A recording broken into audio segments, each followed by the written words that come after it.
very world.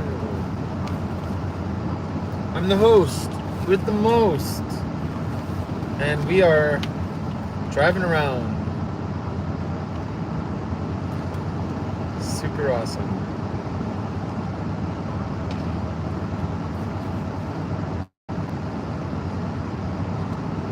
This is probably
Investing in securities involves the risk of loss.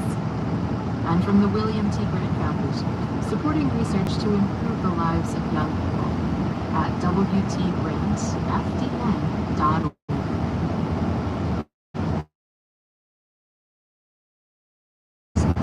Here in Wisconsin, public radio news update. After years of increases, overdose deaths are down for the second year in a row in Milwaukee County. That story's coming up. Support for WBR comes from UW-Madison, Sandra Rosenbaum School of Social Work's part-time MSW program, offering hybrid classes with on-campus sessions every other Saturday. Work.wisc.edu. Wisconsin Public Radio's website is made for your mobile phone. Read the news from the state and the world and listen to our streams. It's all formatted for your mobile phone or tablet. Stay on top of the news at WPR.org. 90.3 WHLA Lacrosse. This is WPR News.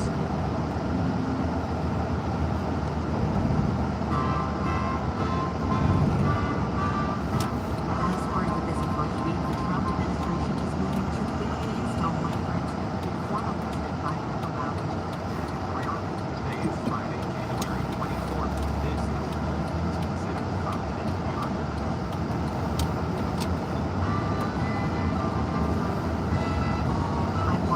Samari Shapiro coming up this hour. 2024 was the slowest year for existing home sales in 3 decades. We take a look at how the housing market has been so frozen.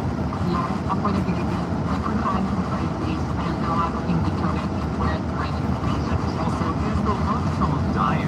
What even qualifies as a love song? What about T-Pain's Buy You a Drink? He wants to buy some liquor, dude.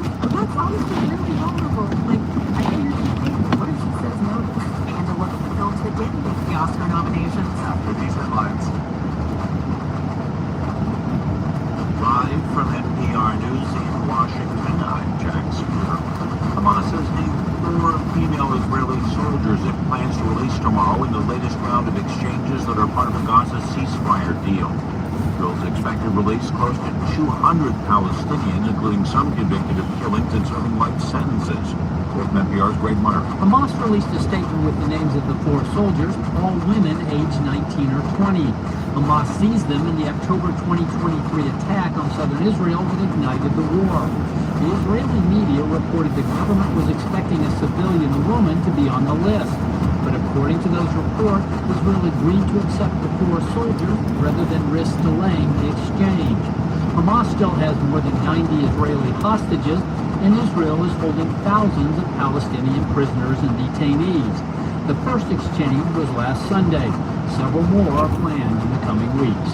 Greg Myrie, NPR News, Tel Aviv. Aviv. Speaking in an area of North Carolina ravaged by flooding, President Donald Trump today said he is considering doing away with the Federal Emergency Management Agency.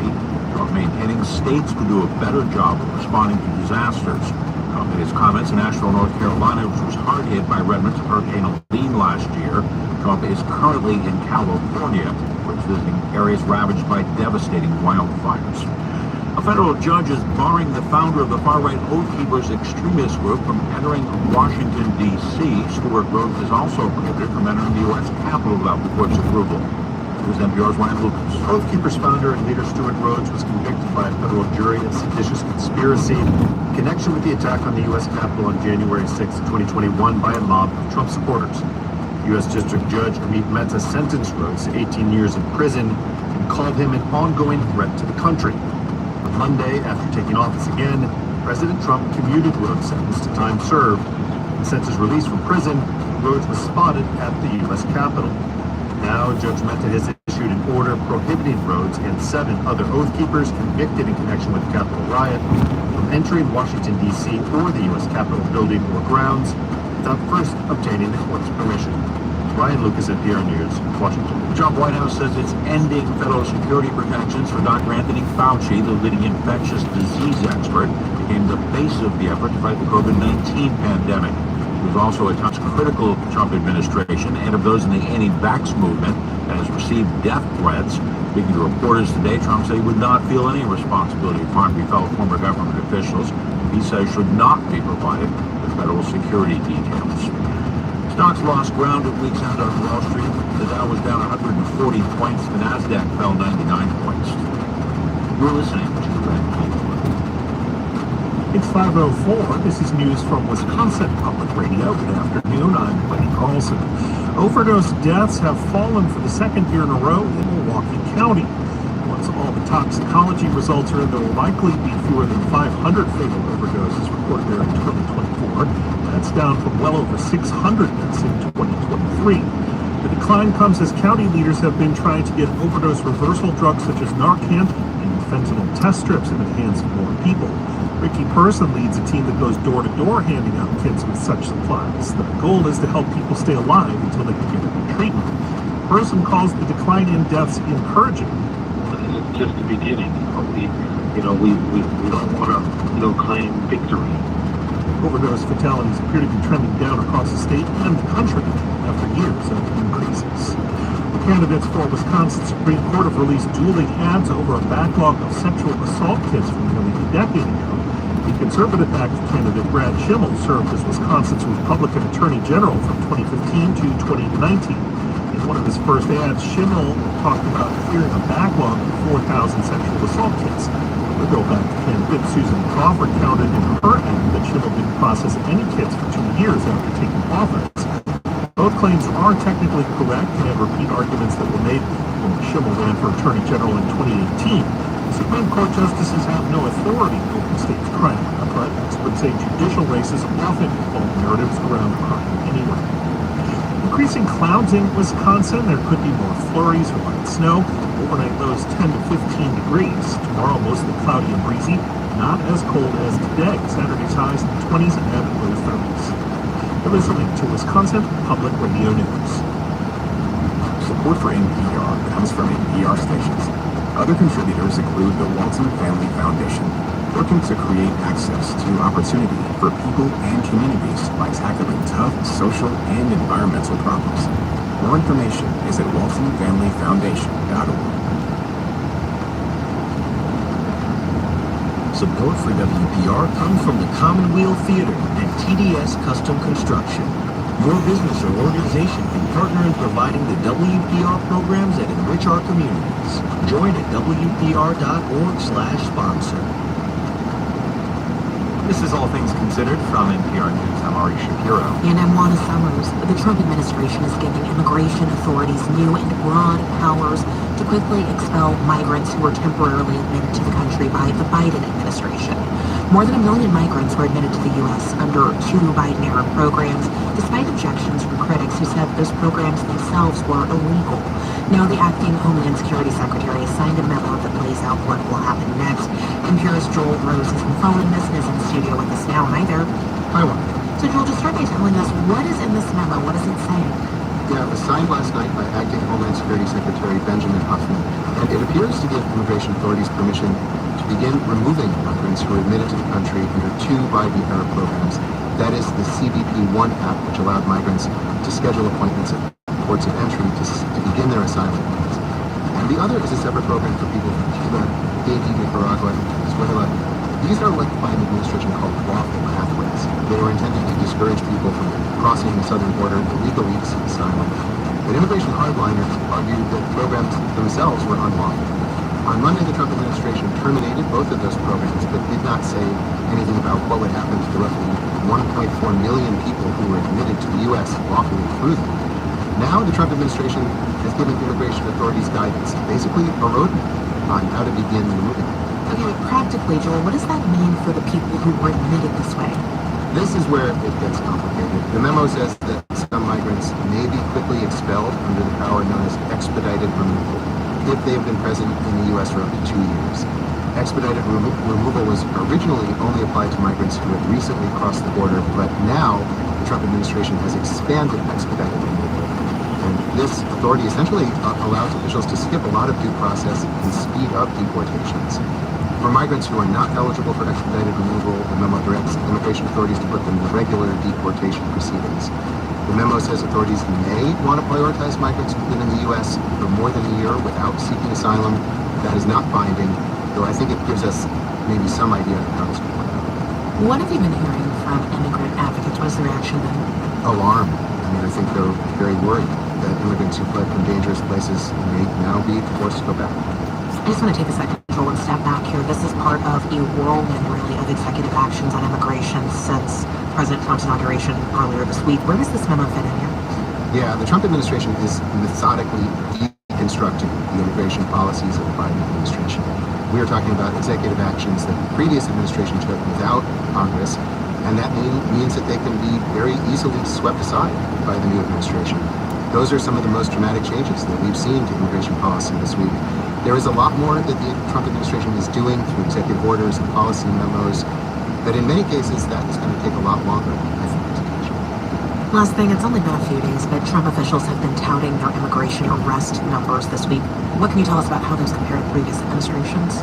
Yes, it's early days, but so far the numbers are up. The White House says that yesterday ICE arrested over 500 migrants with criminal records. Under President Biden in 2024, ICE arrested an average of about 200 migrants a day with criminal records or charges pending.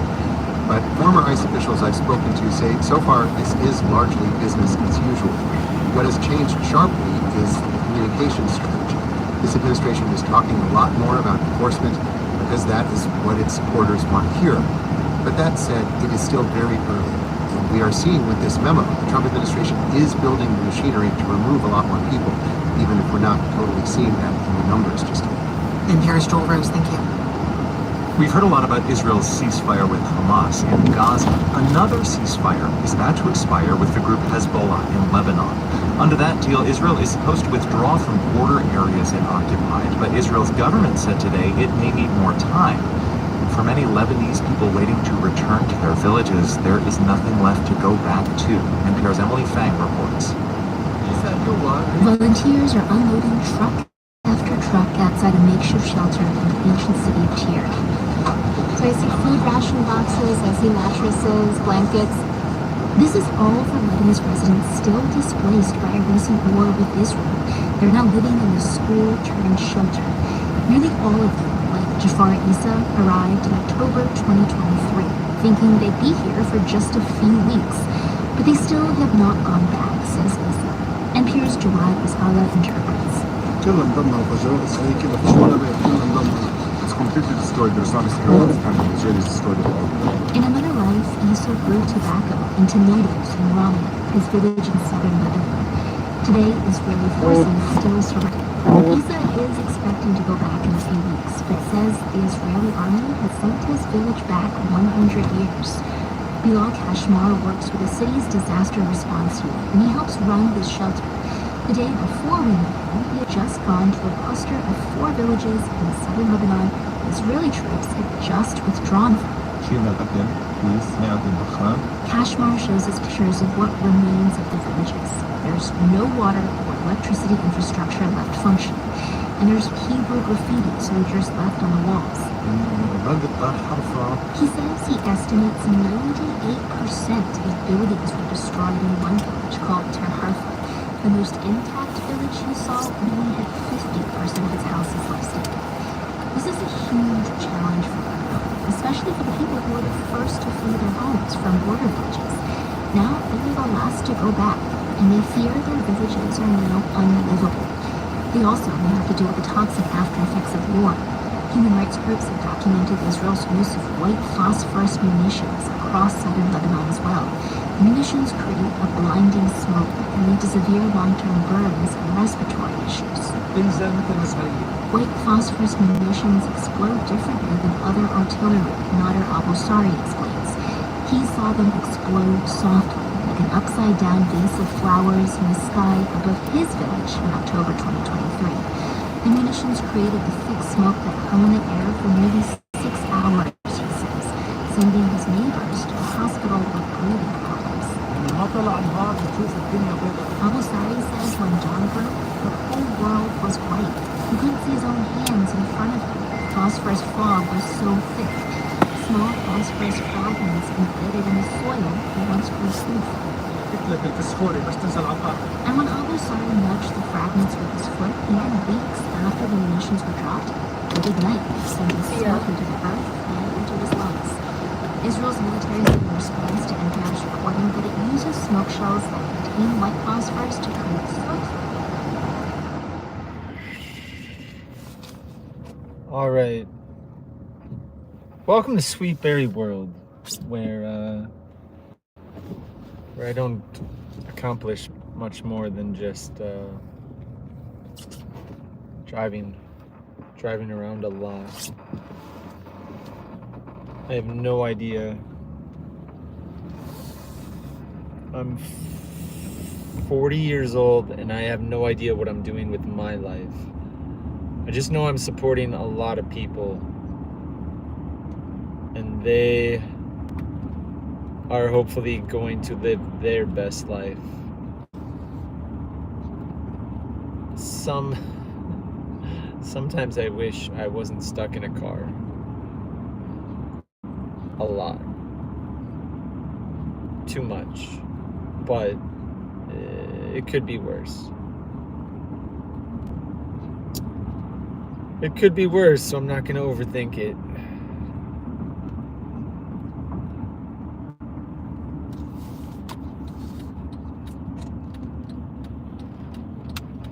But I feel like I'm in a car too much. And it is not sustainable. Cars are expensive. And I have no idea how we got this far.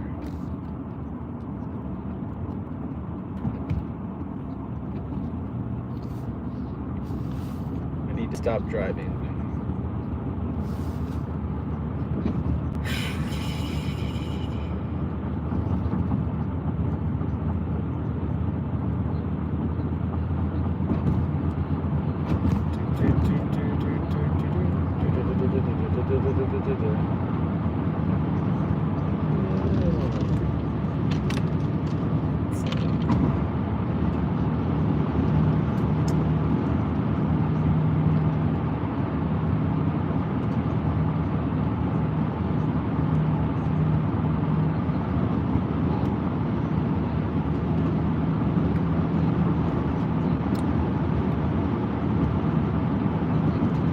The only thing that would be exciting is if I were chasing storms. If I could chase storms, that would be fun. Just put like a ramming grill on the front of my minivan. Have like a big Doppler radar on the roof. That would be awesome. And then little drills that I could anchor my car down with But what about the flying debris? You'd have to like metal armor your entire vehicle. Probably a Cybertruck. That would probably, if it had a generator that could like produce electricity, that would be good. You'd have the body armor kind of built in. So I think like maybe a Cybertruck would be the ultimate storm chasing vehicle. And I would be happy to buy one of those and chase storms to test the theory.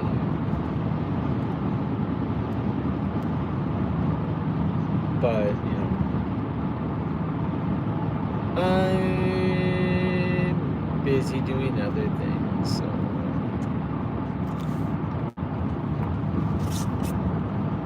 Oh boy. I just do too much driving though.